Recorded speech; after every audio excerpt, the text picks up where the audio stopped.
Isaiah chapter 2, verse 4. He shall judge between the nations and arbitrate for many people. They will beat their swords into plowshares and their spears into pruning hooks. Nation shall not lift up sword against nation, neither shall they learn war anymore. Go to the next slide, sir. Anybody know what that is? That is a very, very old plowshare. Oh man, I keep forgetting that we don't have access to this one. So over, if you could just squint your eyes and you could see way, way, way over here.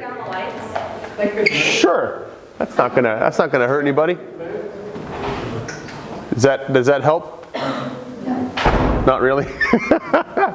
Hey Chad, all these pews are empty. They could move. Right.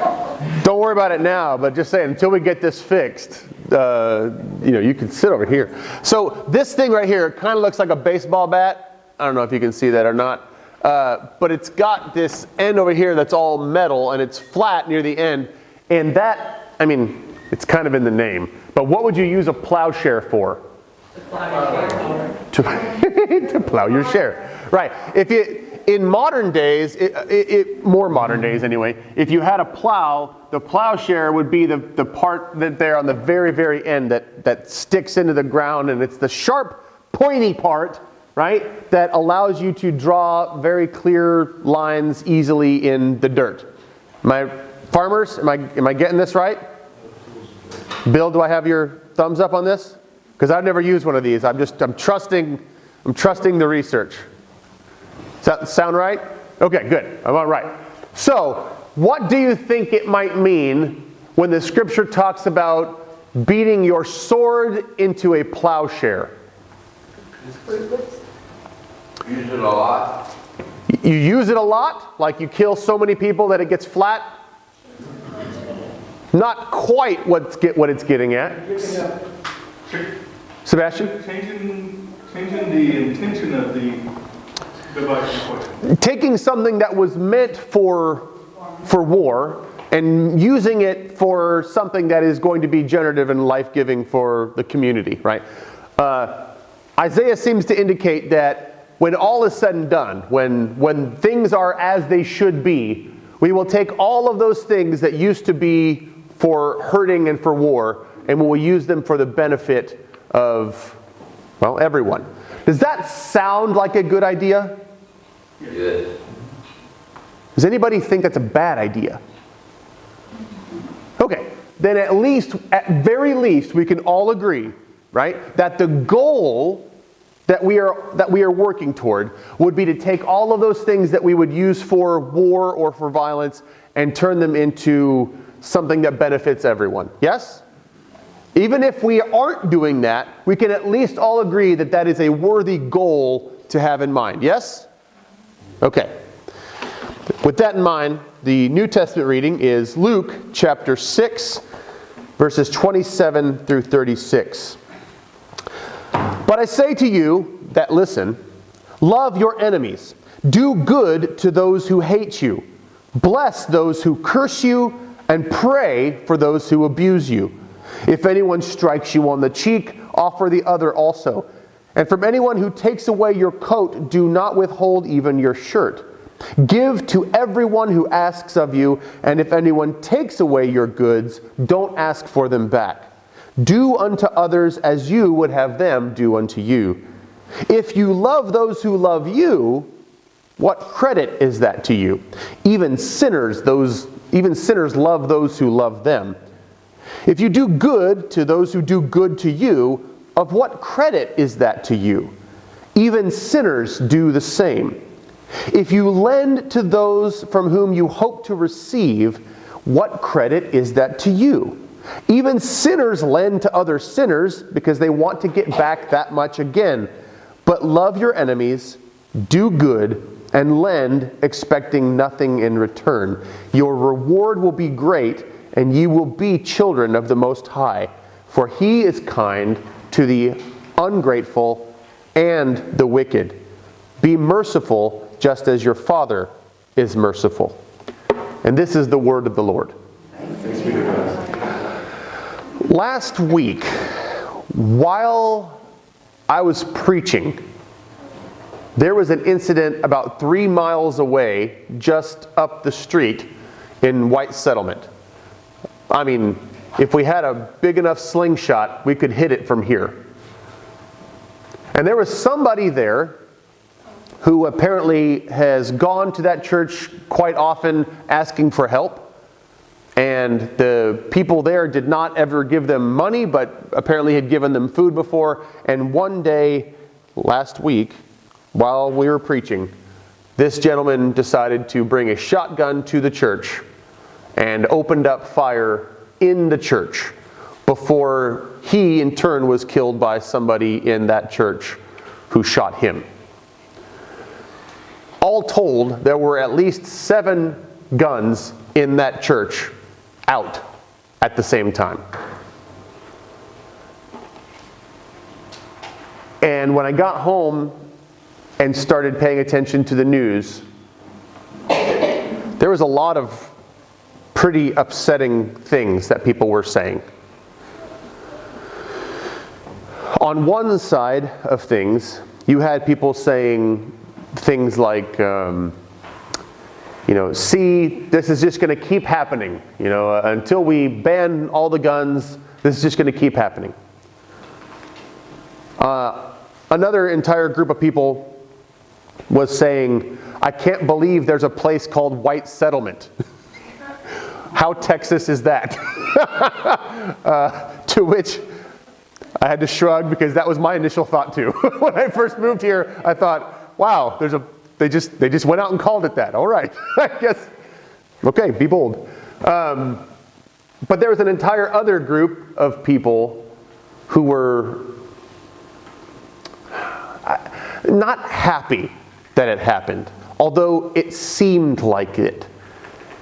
They were almost glad that when they watched the video of it, and there was video, that there were 6 people in that congregation that had guns and that had their guns out, and that this person got shot within 2 seconds of shooting somebody else, and they saw that as a victory. And as I watched the pastor of the church, and I watched the people in the church, and I watched the reactions from people, am I glad that not more people died? Of course. Am I glad that the shooter was killed? Actually, no, I'm not. Because I think any life lost is a waste. And I think we did a bad job on Sunday, not us in particular, but us as a nation, us as Christians, in holding those things in tension. Because either you were on one side that says, ban all the guns, or you were on the other side which says, heck yeah, I wish I would have been there and I would have killed them myself. And I think there's a nuance between those two that's a better place to be. Celebrating somebody died, even somebody bad, is really not ever a position that Christians should be in. To that end, on Thursday, there's another example of something like this. On Thursday, the U.S. made a drone strike against a General Qasem Soleimani, who is Iran's top commander. It would be like somebody striking at us and killing our defense minister, right? Defense secretary. We don't have ministers, do we? That would be considered an act of war against us, and I think rightly so. We would see that as an act of war. So essentially, what happened on Thursday is on the road to war with Iran for us. Apparently, and the details are still kind of fuzzy about this because not everybody in the Senate even has been briefed. But the president says there was a good reason to kill this guy and to kill all the people around him that were also injured with the drone strike. And some Democrats say there's not. Even some Republicans said, I'm not sure about this. But either way, no matter what is right or wrong in this situation, we seem to have found ourselves in a position where war seems to be the likely outcome of what's happening. And after last week, I would have liked to not preach again about people dying and innocents dying and that kind of thing. And I'm not going to be passionate like I was. I'm not going to hoot and holler and get all worked up. But what I am going to do is I'm going to ask everybody to listen. I'm going to ask everybody to consider what is being said. And even if I'm not able to convince you to be a non-violent person, even if I'm not able to convince you that we should never use violence, that's not what I'm trying to do. What I am trying to do is to say, even if you think violence is okay, even if you think violence is okay sometimes, can we not have a goal of peace? Can we not together agree that even if people outside of the church are going to make war and do war and use violence, here in the church, which is supposed to be the place where the kingdom of God is most clearly seen, can we not agree that in the church should be what Jesus was? So I'm not going to try to convince you that all war should stop or that we shouldn't retaliate or that national security isn't important. I'm not going to try to convince you of that. What I am going to try to say is, here, in the community of God, those things should not be present. And I hope you keep an open mind. In the late 1930s, was anybody alive in the late 1930s? There was a large portion of the American churches that were reluctant to get the United States involved in any further warring in Europe. What had just happened? Not Pearl Harbor. In the 1930s, the First World War had happened, and the U.S. saw what had happened, and they didn't want any part of it. So entire denominations in the late 30s were committed to anti-war positions or to peace positions. There were some theologians, though, that were troubled by this, and I don't want to drag them through the mud because the thing that troubled them was the rise of Hitler. And you could maybe understand that even if you wanted to pursue peace, there is this dude over here in Germany who's just being awful. And if we don't stop him, then maybe other people will suffer. That was a position of a theologian named Reinhold Niebuhr. Again, whether you agree with him that war was necessary or not, you can probably say that at least he was coming from a place of wanting to do justice and to save people. After the attack on Pearl Harbor, his argument won the day and we became involved in the war. But since then, and even back then, there were Christians that objected to this. Do you hear this position talked about in American Christianity today? Do you hear people who object to war? Do you hear people saying, no, violence is not the answer? Do you ever hear this? Some of you do, but most of us don't. Yet, in the 20th century, there have been a lot of people, in the 21st century now, there have been a lot of people who have held this view that war in particular or nonviolence in general is not the way that we should go about things. That was awesome. I like that ringtone. You may have heard of Dorothy Day. Anybody? Thomas Merton, Martin Luther King Jr., Nobody's ever heard of that guy. John Howard Yoder, Stanley Hauerwas, Brian McLaren, Rob Bell, Shane Claiborne, most of the Anabaptist traditions, and probably about half of the PCUSA, which is our denomination, are leaning more towards nonviolent anti-war positions. They talk about this in different ways, and I want to spend some time talking about the different ways that we might talk about a position that's different than Reinhold Niebuhr, who says, in order to do justice, we should go to war. There are alternatives to that. And again, even if you believe that war was appropriate at certain times, I want to raise some questions and just explore what it might look like if we chose a different option. There's a guy named Walter Rauschenbusch, and he wrote a work called The Theology of the Social Gospel, which is, social gospel is a bad word in some circles, because the idea that the gospel would be something outside of just your heart and your head is frustrating to some people. But he also believed that the gospel had a social component to it, and he was anti-war for a very interesting reason.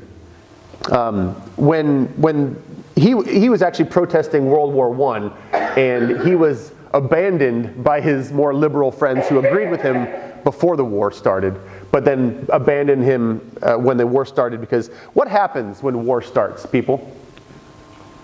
You could be like, pro-peace and anti-war, but then when war starts, what happens?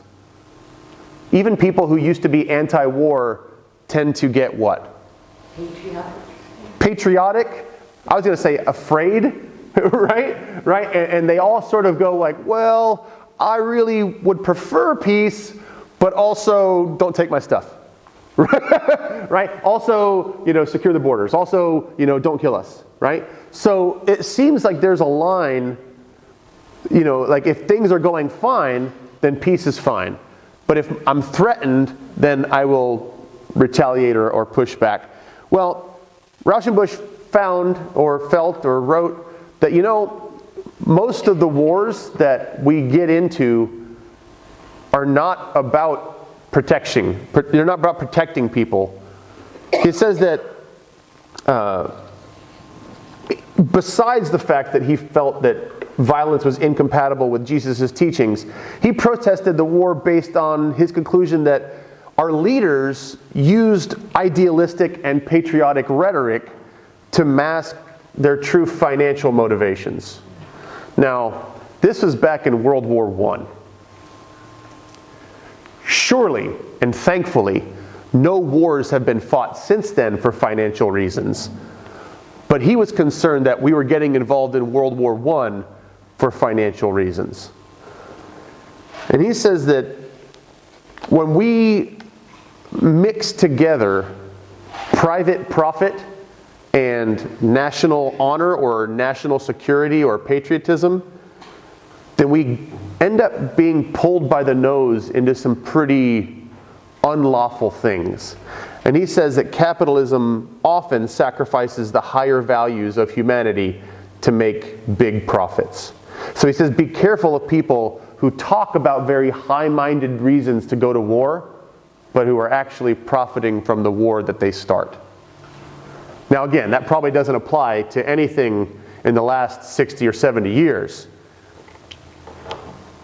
It does. But that's not the only reason that you might be not committed to nonviolence. There's a guy named Howard Thurman. Anybody heard of Howard Thurman? Howard Thurman was actually the mentor of Martin Luther King Jr. And he was a good friend of Gandhi.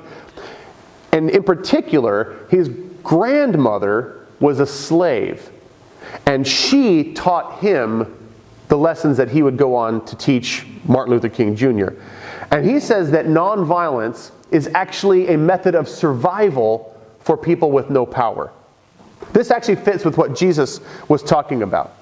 He said, oftentimes when you are oppressed, when you're hurt, for example, if I just come and if I just pick a random person among you, and I just come and I just knock the crap out of you, just smack you really hard in the head, what's your natural reaction? You can get mad. You can pop up and, Now what if I do that every day? And what if you realize that no matter how tough you think you are not tougher than me, and I can hit you whenever I want. And if you raise a fist to hit me back, I'll just hit you harder. What if you live under that circumstance day after day after day? You get, that's what we call oppression, right? Does that make you appreciate that person who's hurting you? Like, wow, they're so strong. Maybe I belong here on the bottom. Like, of course not. You start to get angry and bitter. And maybe when you see somebody raising their hand to you, what do you want to do to them instead? Maybe you can get to them first. Right? So he says it's normal for people. His grandmother was a slave, right? And he was a black man, prior to the 60s. I mean, so you understand that this guy knows what it means to have a little bit of a rough life, right? And he says it is normal for people who are on the bottom to feel anger and frustration and want to act out of fear. And even sometimes that works, right, in the short term. And we can all think of revolutions that have happened where the people on the bottom have rose up, right, and tossed off the... But what happens in those situations is, in every single case, if you violently raise up and you make that person the bad guy, you might have solved your particular situation. But you haven't solved the situation of hate itself. You have just transferred your hate onto somebody else, and you keep that cycle going. So he says that ultimately, when you use violence against people, even your oppressors, it dehumanizes them, it dehumanizes you, and actually plays into the hands of the people who are oppressing you. Because why? All you have to do is raise your hand once, and what does the oppressor get to do? Justify themselves that, look, if I didn't beat you down, you would beat me down. You're a violent person. I was talking to Autumn this morning on the way over here, and I realized something about the media. Anytime any group of people uses violence, except one group, there's one group that's allowed to use violence, but anytime any other group uses violence, the news calls them extremists or terrorists. But there's one group that gets to use violence, and no matter what they do, it's never violent and it's never extreme. What's that one group? The government. Okay? The government can use violence whenever they want to. Even if it's wrong, they will make excuses for why it was okay. Right? An unarmed person who is laying down on the floor can be shot by the government, and they will make excuses that this person twitched wrong, or that the person was afraid, or whatever. They will make excuses for that person. Meanwhile, even if an oppressed group of people rise up to try to get their freedom, they will be called what? Terrorists or extremists. Anybody ever seen Star Wars? Yes. I would hope that after 2 weeks ago, when I wore my Jedi robes, everybody would have rushed out. Do you know what Star Wars is? If you heard reporting about Star Wars, like if something like that happened, right? You have a band of rebels who are rebelling against an authoritative government. And what do? They go find a military outpost and they bomb the whole thing, killing hundreds of thousands of people. And yet we all love Star Wars. Why? Because they aren't blowing up our authoritative regime. Right? But if somebody were to bomb an American base, what would we think? They are terrorists. But Luke Skywalker is a freedom fighter. And the only difference is what? One of them is in a galaxy far, far away, and the other is here. Right? The gospel doesn't allow us to make that distinction. The gospel says that all oppressive regimes are oppressive, and all oppressed people are people. Thurman says that the most powerful tool available to the oppressed for confronting and is confronting and reconciling with the oppressors. That confronting part is important, though. There was a guy named Andre Trophme. He was part of the French Reformed Church. And he established safe houses to hide Jews and other refugees during World War II. He ended up giving his life in that pursuit. When he was threatened by the government for not turning over the Jews, who were thousands of people that he was hiding, he says, "I do not know what a Jew is. I only know what people are." He didn't make any distinction between a Jew and not a Jew. He says that Jesus, when Jesus was alive, could have collaborated with any number of groups that were available to him. There were Roman collaborators. We talked about this before. There were Herodians, right? The people who were making money off of Herod and his policies. There were the Sadducees, who controlled the temple in Jerusalem and were also getting paid by who? Herod, right? Jesus could have aligned with them and made peace, because those were the groups that wanted peace with Rome. Could have been like one of the isolationist groups, like the Essenes or the Pharisees, who basically just wanted to be able to do their own thing and to go away and have everybody else go away and just be a part of their own little group. Or there was another group called the Zealots, and this was the violent resistance faction. Which of those three groups did Jesus join? None of them. He didn't just want peace, if peace meant the way things are. He didn't just want to go away and be by himself. And neither did he say it was okay to join in violent rebellion. He created a different way of fighting back, but not using the tools of the empire. And he said that Jesus' death on the cross offers Christians a model for a third way between withdrawal and violent resistance. A model that we are called to emulate, and him and his wife acted that out and were killed for what they believed. But they saved thousands of Jews. There's another guy named Helder Camara. He wrote Spiral of Violence in the 70s. He was known as the Bishop of the Slums for his work among Brazil's poor. He says there are three kinds of violence. There's the established violence of injustice. You know what this looks like, right? These are the oppressive regimes that are way up here. They have all the power, and they are the ones who categorically and systematically oppress people on the bottom. And if the people on the bottom don't like it, then they get to use what? Violence, right? That's one kind. He says the second kind is the violent revolt of the people that are oppressed, or that are fighting for a better world. Do you understand this? Right? This is Luke Skywalker violence. Right? So on one hand, you have Darth Vader violence. Are we all on the same page? Then you have Luke Skywalker violence. Right? And he says that there's a third kind, which is the government's retaliation for them fighting back. Which is like, I don't know, the Jedi Purge.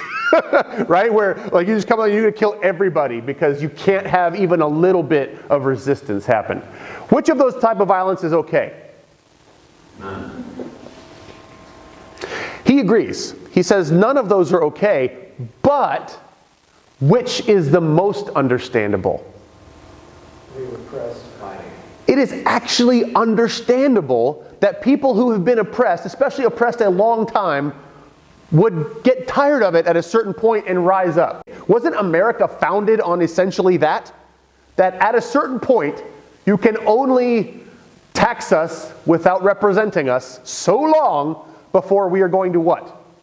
Revolt. Well, revolt, but first we're going to dress up like Native Americans and blame them for destroying a bunch of public property. Do you forget about that? No. So first, if dressing up and blaming an entirely different group of people for property damage doesn't work, then I guess we'll start a war. Make sense? You don't have to like it, But at least that's the most understandable version. And he says if there is an oppressed group of people that raise up and want to fight against injustice, that's probably the group that you should probably attack the least. But what happens in our media when one of those oppressed groups of people finally says, okay, that's enough, and wants to rise up? Do we agree with them and start attacking the system that caused this in the first place? Or do we just label them as extremists and terrorists and dismiss them? You see, it all depends on your perspective on these things. William Stringfellow, he wrote that being nonviolent is essentially putting your faith into practice as a rebellion against death. So think with me about this for a second. If you believe that when you die, you go to, what's the word? Heaven, right? Or if you believe that when you die, you will eventually be resurrected, why are you so afraid of death? Why do we have an entire nation, an entire civilization, right, that is built on Christianity, but is so afraid of dying that we will kill people to save ourselves? If we really believe that we will go to heaven, or really believe that we will resurrect, wouldn't nonviolence, loving your enemy even as they kill you, be the best form of faith? Wouldn't that be you saying, I actually really do believe this, so much so that I'm not willing to kill you because I know that I will be resurrected, I know I will go to heaven, so it's not that big of a deal? If I really think that what's coming is going to be so much better than right now, why am I scratching so hard to stay alive? He says, Christians should not be trying to save their nation, but rather live a life of resistance to any culture of violence. He says Christian resistance comes through practicing the nonviolent gifts of the Spirit, speaking truth, living humanely, and exposing and rebuking the powers that use death. I could go on and on. I think I'm going to skip to the end. This is some of the stuff that our denomination, the PCUSA, decided was appropriate regarding peace and war. This was just a few years ago at a general convention. We affirm that peacemaking is essential to our faith in God's reconciling work in Jesus, whose love and justice challenge evil and hatred, whose call gives our church a mission and to present alternatives to violence. We confess that we have erred in participating in acts of violence, both structural and physical, or by our failure to respond to the acts and threats of violence with ministries of justice, healing, and reconciliation. We follow Jesus Christ, the Prince of Peace and Reconciler, and reclaim the power of nonviolent love evident in His life and teaching, His healing and reversal of evil, His cross and resurrection. Learning from nonviolent struggles and counting the cost of war, we draw upon the traditions of just war, Christian pacifism, and just peacemaking to cultivate moral imagination and discern God's redemptive work in history. We commit ourselves to studying and practicing nonviolent means of conflict resolution, nonviolent methods for social change, and nonviolent opposition to war. We commit ourselves to continuing the long tradition of support by the PCUSA for our sisters and brothers who serve in the United States military, veterans, and their families. We promise to support materially and socially veterans of war who suffer injury in body, mind, and spirit, even as we work toward the day when they will need to fight no more. We place our faith, hope, and trust in God alone. We renounce violence as a means to further selfish national interests, to procure wealth, or to dominate others. We will practice boldly the things that make for peace, and look for the day when they shall all beat their swords into plowshares and their spears into pruning hooks. Nation will not lift up sword against nation, and neither shall they learn war anymore. Now, I don't know what you heard in that, but when I was reading that, I heard that these folks, the PCUSA, are committed not to war or not war, but they are committed to people. They are committed to valuing individual lives, whether they are American, not American, Christian, non-Christian, soldier, or civilian. How can we value all of those lives the most? And if we have people who are in the military, how best to serve them as well? How best to honor them as well? If you've been in the military and you've been a military spouse and you've seen your spouse deploy, or you've been deployed and you've been away from your family, I think you know the best way to support. It's just not to have to go. That's what I hear from veterans and their families over and over and over again. What they really want is not a bigger, better gun. What they really want is not more prosperity for corporations. What they really want is to not have to go.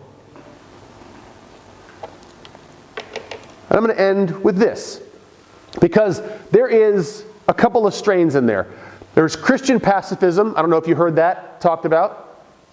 Christian pacifism is basically, we just will not use violence, period.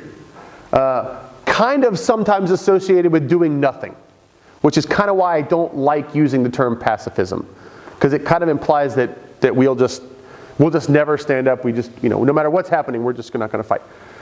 Then there's another term called just war. I don't know if you heard that or not, and we'll talk about that in a second.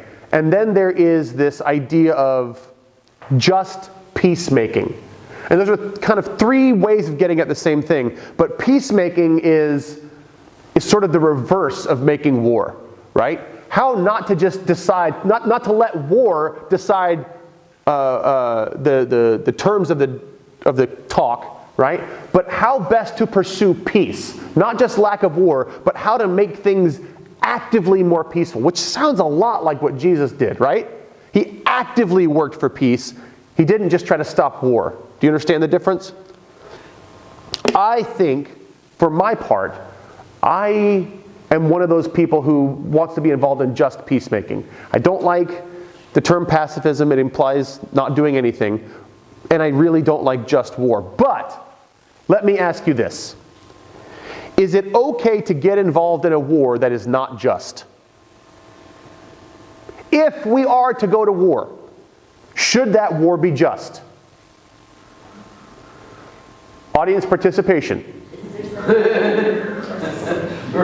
I'm asking you. I said, if we are going to get involved in war, okay, should that war be just?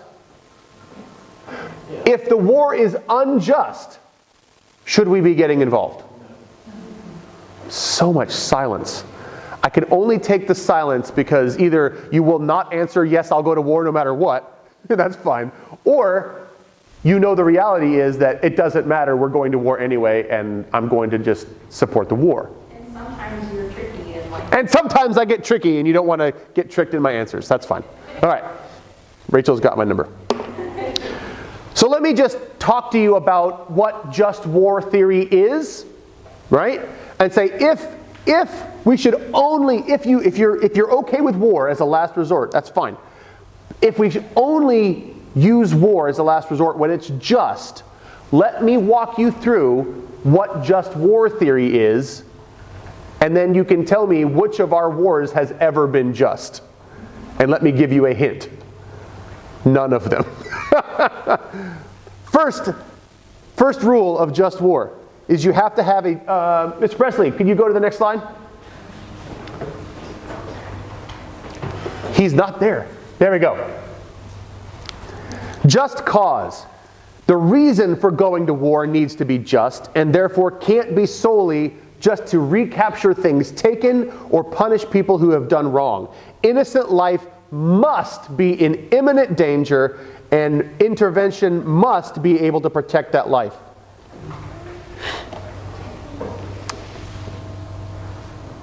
I'm not going to even comment on that. Comparative justice. While there may be right and wrong on all sides of a conflict, to overcome the presumption against the use of force, the injustice suffered by one party must significantly outweigh that suffered by the other. So just for example, what we talked about last week about 9/11, right? Where we were attacked, 3,000 of our citizens were killed. And in retaliation, we ended up killing somewhere between 300 and 600,000. Is that a just war? Just based on the just war theory that I just talked about. I know we're all scared to admit this, to talk about this. But it needs to be talked about because the kingdom of God is more important than any of our individual politics. Can we at least agree on that? Yes. Competent authority. Only a duly constituted public authority may wage war. Must be initiated by a political authority within a political system that allows distinctions of justice. Dictatorships, like Hitler's regime or whatever, or a deceptive military action are typically considered as violations of this criteria. The importance of this condition is key, so plainly we cannot have a genuine process of judging a just war within a system that represses the process of genuine justice. Just war must be initiated by a political authority within a political system that allows distinctions for justice. In other words, if your political system has no ability to reach justice, then you have no ability to reach a just war. Right intention. Force may be only used in a truly just cause and solely for that purpose. Correcting a suffered wrong is not considered a right intention, while material gain or maintaining economies is not. Do you understand that? Somebody steals from you, going to war to get it back is not a just war. Somebody says, hey, I'm going to stop selling gas or oil to you, and yes, it'll affect your economy, but that is not a reason to go to war. Probability of success. Arms may not be used in a futile cause or in a case where disproportionate measures are required to achieve success. In other words, if you can't win, don't kill a lot of people just to make a point. Last resort, and this is where most people screw up. Force may be used only after all peaceful and viable alternatives have been seriously tried and exhausted. It may be clear that the other side is using negotiation as a delaying tactic and will not make meaningful concessions. But even given that caveat, I don't think we have ever been involved with a war in which we have exhausted all possible peaceful negotiations. Proportionality. The anticipated benefits of waging a war must be proportionate to its expected evil or harm. This principle is also known as the principle of macro proportionality. In modern terms, war waged in self-defense or in defense of another. Have you ever heard this before? Anybody? 1, 2, maybe 3 people? Now it's talking about the laws of the state. Now, Seb, what's up? So who defined this, and did they do it knowing that, I guess, to really kind of paint us in a corner so that there really is no such thing as a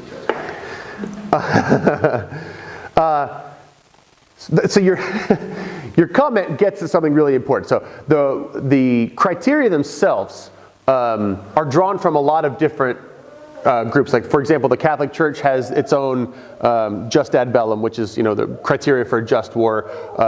St. Augustine had one, and some had another. So what is generally agreed on in the list I just gave you is sort of what is distilled from a long history of discussing this topic, if that makes any sense.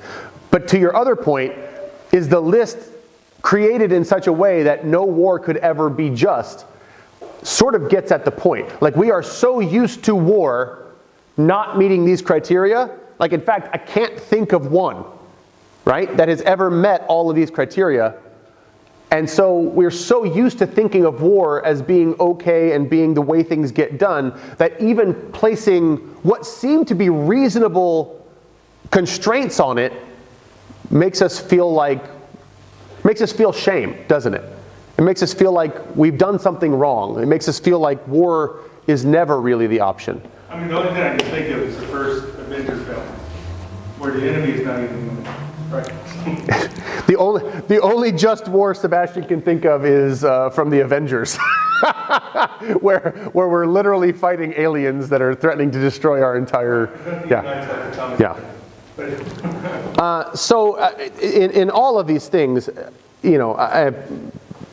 sermon's a lot longer today than it normally is, because here's the reality. If you're sitting here in this church, most of you are done fighting your wars. Most of you, if you were going to fight a war, it would have been a long time ago. You saw friends go to war. Maybe some of your friends didn't come back. We have had that situation happen with some of our members last couple of years, have been deployed and, back and forth, and we see what that does. But the people who will be fighting this next war are the kids who are sitting around these tables. And that destroys me, folks. Like, I am not willing to let that happen. Like, I just refuse to sit on my hands and to not preach the gospel when the gospel is, hey folks, don't do this.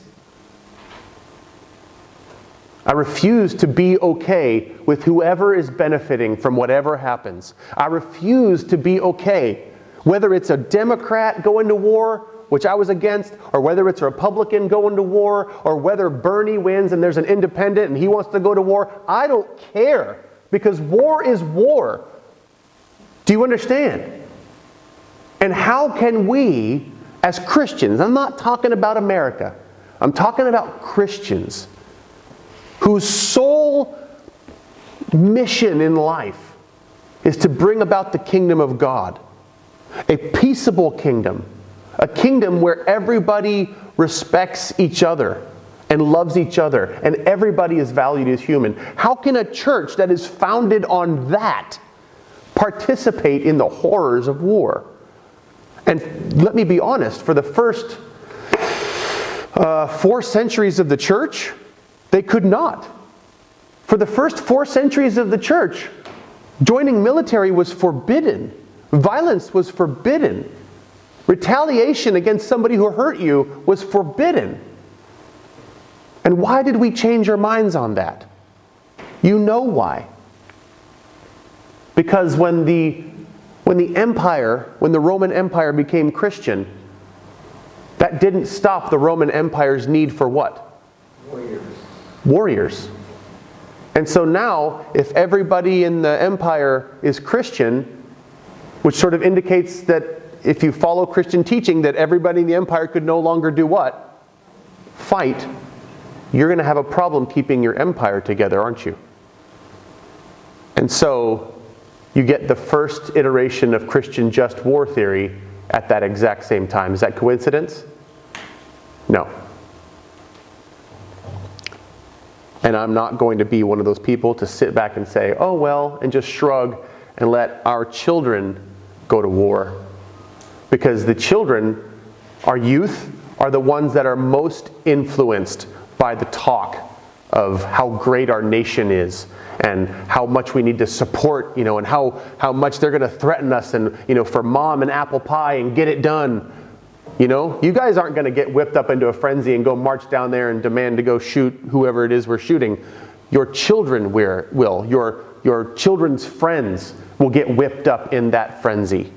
And all the justifications will be like ash in your mouth when one of these kids comes back dead. And we cannot let it happen. We must stop it. Even if it's just the church refusing, then let it be just the church refusing. Let the nations go to war, but let us set a better example for what comes afterwards. Amen? Let's all stand and say what we believe using the affirmation of faith.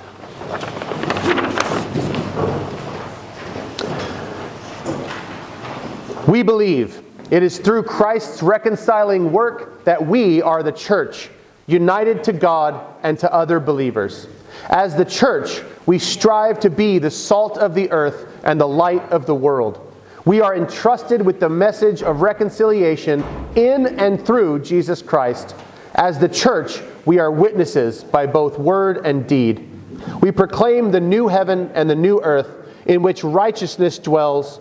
As the church, we proclaim that God gives life and has conquered sin and death. God overcomes conflict, hatred, and bitterness. As the church, God enables us to live in a new way.